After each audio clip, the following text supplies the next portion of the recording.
Un honor estar nuevamente con ustedes, pues volvemos a seguir narrando todo lo que estaba relacionado con la historia de Japón. Hemos ido viendo cómo se ha ido desenvolviendo a partir de todas sus costumbres, de sus tradiciones, de todas esas órdenes ceremoniales que tenían ellos y que van a ir haciendo el emblema del Japón. Toda esta situación que tienen estos grandes señores en los que van haciendo como una capa generacional, una capa en los estados de su civilización en la que van haciendo los periodos. Esos periodos que van a tener suma importancia para ellos porque es donde se va haciendo el alma japonesa.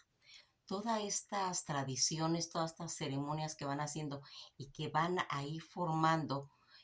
toda esa grandeza que tiene este pueblo, en el que nosotros nos vamos a ir identificando cómo al ir pasando toda esta situación a la llegada de todos estos europeos que son los portugueses, los holandeses, van a llevar pues otro tipo de valores en los que ellos pues no van a entender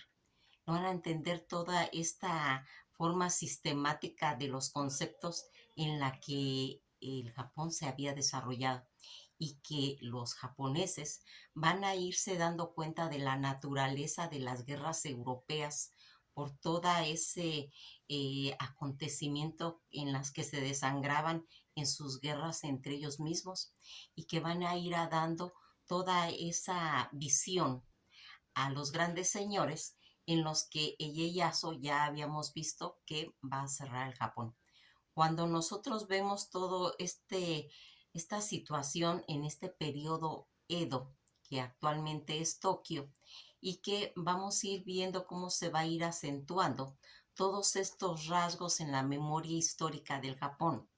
toda esa concentración en su cultura, en la que vamos a irnos dando cuenta de toda esa grandeza en cuestión religiosa que los europeos querían llegar a quitar. Toda esta situación en la que ellos van a tener ya bien cimentada toda la grandeza tanto cultural como religiosa y que los europeos van a querer llegar en determinado momento a cambiar sus ideologías y ellos van a tener que empezar a defender. Cuando ellos hacen ese cierre de Japón que se cierra y que empieza todo ese periodo Edo en el que van a irse haciendo todas estas jerarquías, todas estas que habíamos hablado de las geishas, de todo lo que habían hecho y sus divisiones y definiciones que se van a ir haciendo a través de toda la jerarquía del Japón. Vamos a ir viendo cómo van a ir abriéndose todas esas razas dominantes, ¿sí? En las que el Sahum, que formaba parte de todo ese imperio en el que había el emperador, pero que no tenía una participación directa en cuestiones cotidianas. Era figura sagrada, pero no tenían esa participación en la vida política activa y en la colectividad en la que iban a influir más de 270 señores de las grandes provincias. Fíjense en que esto tiene algo parecido como cuando el rey en Europa va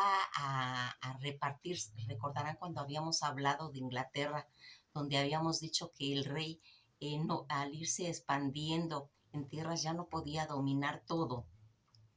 y que se van a hacer los ducados, los condados, todo ese tipo de señores que van a estar en Inglaterra, pues aquí va a pasar algo semejante porque el emperador tampoco va a poder gobernar todo eso y va a empezar a ver toda una clasificación social en la que esos 200 señores de todas esas grandes provincias van a estar definidos en diferentes categorías como son los gatamotos, que en sí eran guerreros. los Gokinin, que son los guardianes de los shogun. Los shogun recordarán que son los señores y que se va a ir formando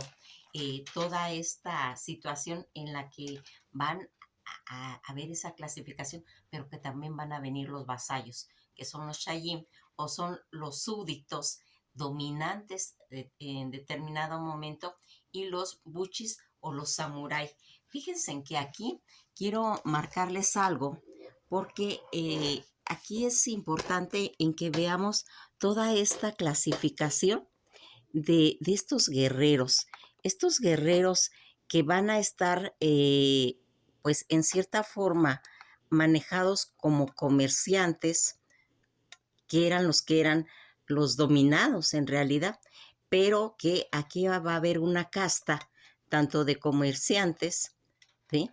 que van a tener gran posesión en los aspectos de los samuráis. Estos samuráis que van a tener esas características de tener un poder. Ellos mandaban en cierta situación a la que van a quedar en cierta forma clasificándose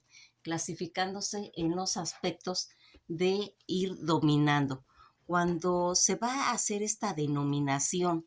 de todas estas clases sociales, en las que vamos a irnos dando cuenta cómo se van a ir marcando este tipo de señores, porque aquí va a haber algo que va a tener suma importancia. ¿Cuál es esa importancia que se le va a dar? Donde van a empezar a hacer los poetas, donde van a ir haciendo los comerciantes, los que se dedicaban a la vida nocturna, porque estas personas, en el momento en que van a tener una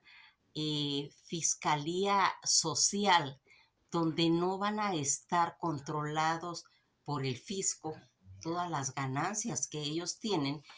son los comerciantes, su economía no va a estar basada en estar supervisando. Esa supervisión que se les va a dar al dinero que ellos manejan, van a empezarlo a canalizar al teatro, a las marionetas, en el que van a ir haciendo que todos estos buchis o samurái, como les he comentado, que tienen esas jerarquías de dominio, porque ellos van a pertenecer a la milicia. Y al pertenecer a la milicia, aunque ya no se, los samuráis ya no requerían estar peleando, pero van a pertenecer a una clase social en las que van a tener, o sea, van a estar bajo ese sistema de clase alta y que gobernaba Japón. Toda esta situación que se va a iniciar en todo este periodo, Edo, ya, como les comento, ya no era necesario que estuvieran peleando, en que lucharan pues en esos campos de batalla, pero su filosofía, conocida hasta hoy en día como el Bushido, que fue basada en esa generación, de generación en generación, que los van a ir formando. Este periodo que delimita el gobierno de shogunato, Tokugawa, en el periodo Tokugawa, recordarán que es el periodo Edo. Toda esta situación que estableció oficialmente desde 1603, como ya habíamos dicho, el primer shogun Tokugawa es el que va a ir marcando. La palabra samurái o samurái generalmente se utilizaba para marcar conceptos de honor. Esos conceptos de honor que van a ir marcando ciertas situaciones. Fíjense, generalmente se utilizaba para designar una gran variedad de guerreros en el antiguo Japón, aunque su verdadero significado es el de una élite militar que gobernó el país durante cientos de años y que va a ir haciendo que el origen de los samuráis, que data alrededor del siglo X y, y que se fortaleció al concluir las guerras de Hanpei a finales del siglo XII. Cuando fue instituido un gobierno militar bajo la figura del Shogun, por el cual el emperador de Japón quedó en sus sombras, como ya les había dicho, no gobierna, van a gobernar toda esta situación. El emperador de Japón quedó en las sombras como, como un espectro o un espectador de una situación política de su país, y en el momento cumbre tuvo lugar durante todo ese periodo Shogoku, una época de gran inestabilidad. Todo estaba inestable y continuas luchas que entraban en poder entre los distintos clanes, porque estos clanes que hemos visto que existían, por lo que en esta etapa de la historia, que se refiere a todos esos estados en guerra que se estaban haciendo, el liderazgo militar del país continuaba en manos de la élite, que hasta la institución del shogunato o Tokugawa del siglo XVII por parte de todos esos poderosos terratenientes samurái conocidos como daimos, llamados también Takugawa Ieyasu, quien paradójicamente, al convertirse en la máxima autoridad y al ser nombrado como un shogun, lucha por reducir todos los privilegios y estatus sociales de la clase guerrera. Todo este procedimiento que finalmente iba a culminar en su desaparición cuando el emperador retoma su papel nuevamente durante la restauración Meiji en el siglo XIX más adelante. Pero no nos vamos a adelantar tanto, porque tenemos que ir dejando claro cómo todos estos vasallos, que son los Shayim, los súbditos, que ya habíamos visto que eran los dominantes, y los dominantes eran todo lo que pertenecía a la relación en cuestión militar. Los buchis, que ya vimos que eran los samuráis y que van a tener reglas y que van a tener una jerarquía superior. Todos estos samuráis, los guerreros de espada, les denominaban.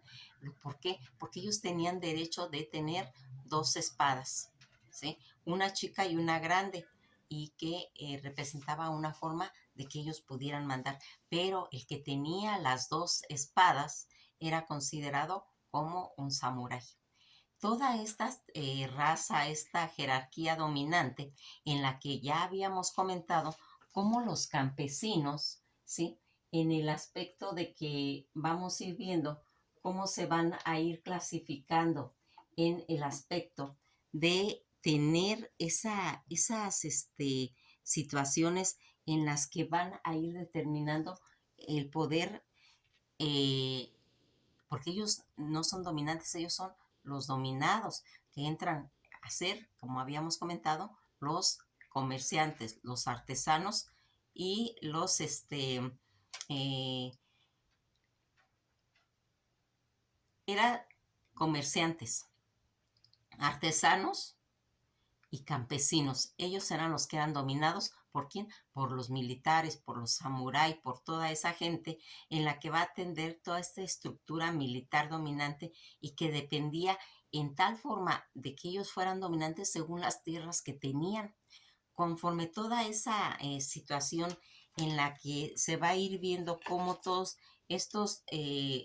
comerciantes van a tener ese privilegio de tener un lugar, aunque no fuera de honor, aunque no fueran grandes señores, pero ellos tenían el poder del dinero. Ese poder del dinero que les va a dar en cierta forma una jerarquía, una figura, ¿sí? Pero no honorable, simplemente de dinero. Aquí vamos a ir viendo cómo van a intervenir otros factores. El factor del Chugi, Shu, que quiere decir justicia, y Ugi, que quiere decir la fidelidad que le tienen al señor feudal, al señor dominante, que va a ir haciendo un compuesto de una incondicionalidad, una lealtad incondicional, en la que se va a ir marcando y que se va a ir ganando según la naturaleza. Pero habían señores que no se merecían ese lugar, esa lealtad, y que sin embargo más adelante se va a ir haciendo, porque ellos inclusive hasta podían denunciar a algún señor cuando no tenía la lealtad debida al pueblo. Pero en los periodos de Hashim,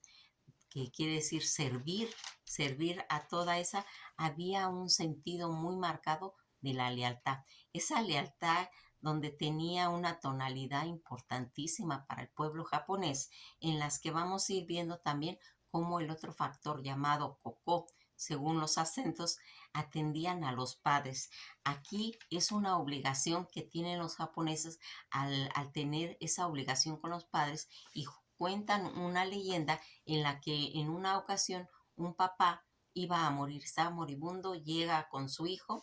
y su hijo le pregunta que qué es lo que quiere, que él está dispuesto a darle lo que él quiera, y él le dice que quiere una sandía, pero es época de invierno,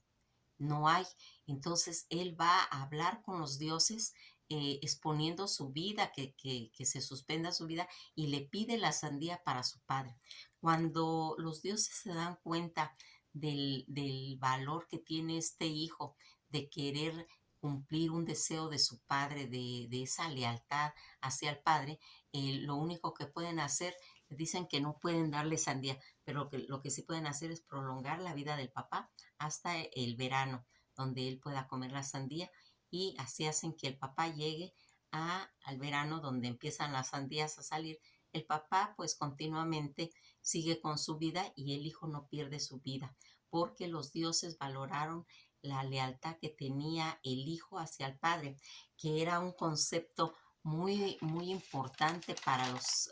rituales japoneses, en los que vamos a ir viendo que esas obligaciones que se tenía de honrar a los mayores, en una forma de valorar a las ancianos, que son los seres de la sabiduría, y que es muy nombrado en grandes civilizaciones en los que la figura del adulto es importantísima. En Japón es una de ellas, pero aquí todo ese deber, todo ese respeto que se tiene hacia el mayor, es ese sincretismo que se dio con el culto japonés y lo de el confucianismo. Aquí vamos a ir viendo todas estas obligaciones que se tenía en esos pueblos japoneses, pero también viene la ley de la venganza de sangre, donde un Ronnie tenía la obligación de vengar a su daimyo, en el que se hacen esos arquetipos de la historia de la venganza del deber, donde cuentan cómo todos los guerreros que tenían, que fueron contratados para hacer esa defensa de los dioses, para defender a sus señores, ¿sí? Y que tenían toda una escala tanto de valores a nivel de jerarquías, en las que vamos a irnos dando cuenta cómo todos estos daimons eh, son defendidos por los samuráis, por todos esos aspectos en las que estos guerreros van a ir marcando toda esa semblanza de jerarquías, de amor hacia sus señores, pero más que todo de hacer una defensa de la tradición de venganza, venganza de sangre, en la que aquí vimos como en una película los daimos van a invitar al señor Kira, y van a ofenderlo, porque le van a dar unas obligaciones, le van a asignar unas obligaciones en las que él no tiene ningún conocimiento, como por ejemplo servir, y él, al llenarse de vergüenza, se mata. Esa muerte, aunque es un suicidio, van a hacer que todos estos Ronnie van a ir a vengar la vida del daimo, porque él se suicidó por vergüenza. Todo eso van a ir haciendo, en las que va a estar todas las vestimentas que ellos usaban, donde por medio de defender eso, es muy parecido a lo que se hizo en la Edad Media en Europa, de todos esos caballeros de las cruzadas. Recordarán de todo lo que habíamos comenzado, de todos los caballeros que participaron en las cruzadas, en todo esto. Pues así estos caballeros tenían la obligación de defender la memoria de todos estos grandes señores, porque es entre los conceptos que ellos manejan todos estos sentidos caballerescos en los que se va a ir haciendo que tenga tanta importancia los conceptos y como ya habíamos visto todos los aspectos en cuestión de los comerciantes donde no van a tener un control fiscal, todos esos comerciantes donde ellos van a ganar demasiado dinero, extravagantes, que son seres que van a dedicar todo ese dinero a patrocinar a los teatros, al teatro Kabuki, como ya habíamos comentado, ellos son los que van a ir patrocinando toda esta situación, todas las diversiones, toda la vida nocturna. Los comerciantes son los que con todo ese dinero van a ir subsidiando todo esto y van a ir apoyando a todo el barrunco, que es todos esos espectáculos de marionetas, de esas artes de la vida de la noche, y la que en el Orinjo, que es el mundo efímero, es un mundo de noche que le llaman ese mundo flotante, ¿sí? En el que tienen por medio de tanta presión, porque las épocas eran muy difíciles para toda la gente y en la que se manejaba ese refugio a través de los teatros, refugio del alma, ¿sí? Que por medio del teatro lo van a ir canalizando. Aquí vamos viéndonos cómo se va a ir haciendo por medio de todos esos grabados de la pintura, de toda esa serigrafía y todos esos testimonios que hasta hoy en día nos tenemos toda esa noción, acceso a todo ese colorido, a ese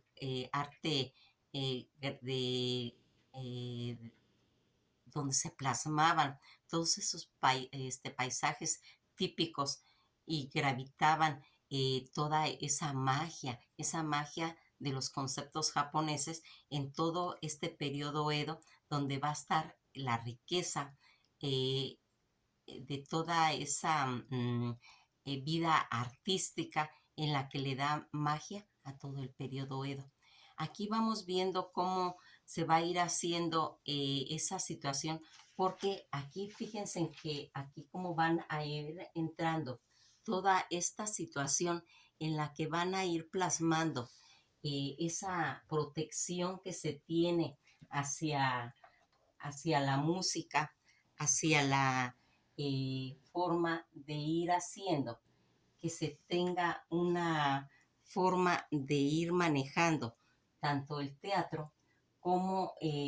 tener un acceso claro a lo que ellos hacían por medio. Todas estas guitarritas que nosotros vamos viendo, todos estos instrumentos que son en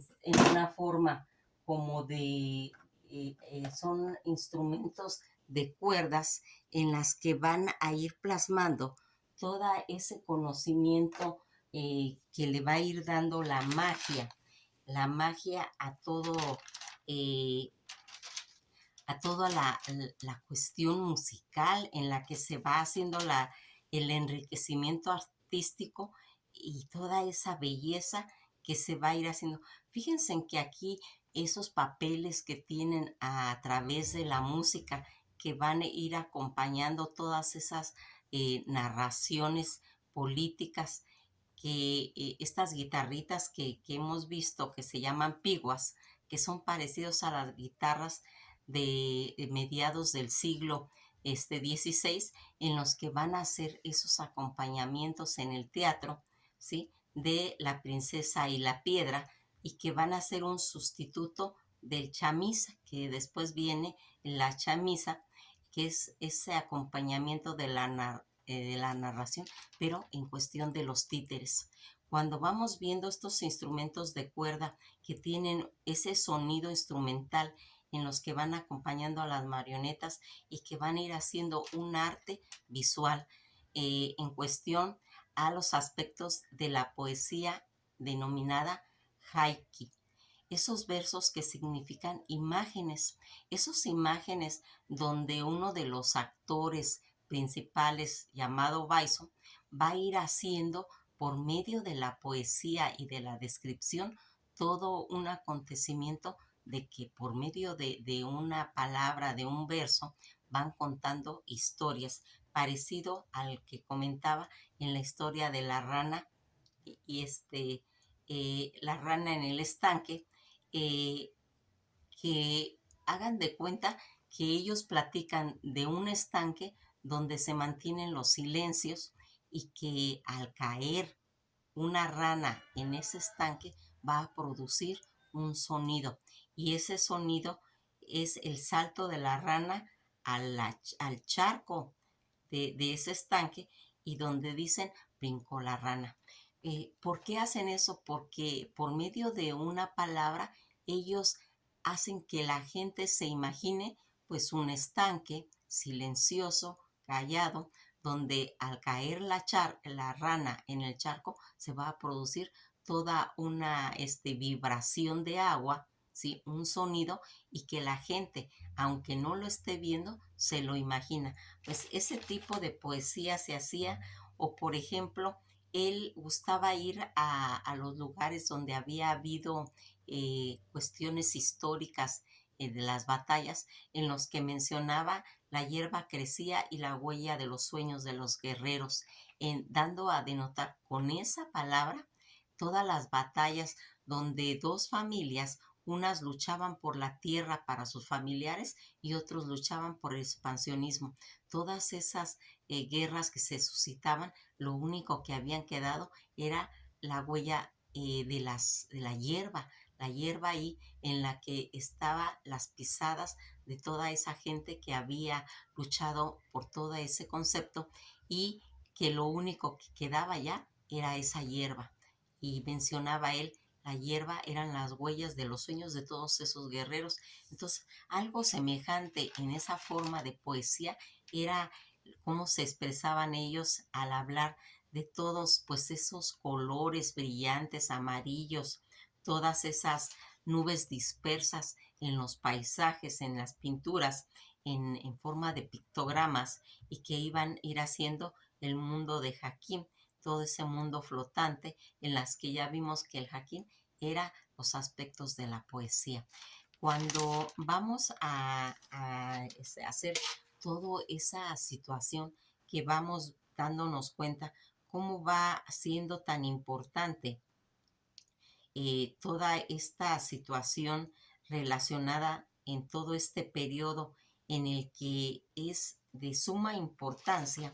los conceptos tanto religiosos como de comercio, como de guerreros, como de emperadores que no están en sus funciones, que están siendo simplemente figuras sagradas. ¿Por qué? Porque es tan grande ya todo ese dominio que tienen que ser dominado por los grandes señores en los que ellos únicamente, los emperadores, se van a empezar a formar como seres divinos, como seres que van a ir teniendo toda esa jerarquía, todos esos valores en los que está plasmado su poder, pero que en la vida cotidiana los que están mandando son los militares como raza dominante y los dominados, los guerreros, los artesanos y todo esos gente que no está en proyección a los aspectos militares. Nos vamos a quedar aquí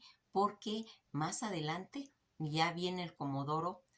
a quitar, al obligar al Japón a abrirse, ¿sí? Abrirse a la civilización según los aspectos europeos, sin darse cuenta que la civilización que formó Japón estaba encerrada, pero que en cierta forma fue un periodo llamado el periodo Edo, en el que ahora es Tokio, en el que se desarrolló toda un esplendor y que hay cantidad de testimonios en los que nos podemos enterar cuál fue su grandeza. Nos quedamos hasta aquí y nos veremos en el próximo video en la que ya vamos a ir viendo cómo se abre Japón ante el mundo.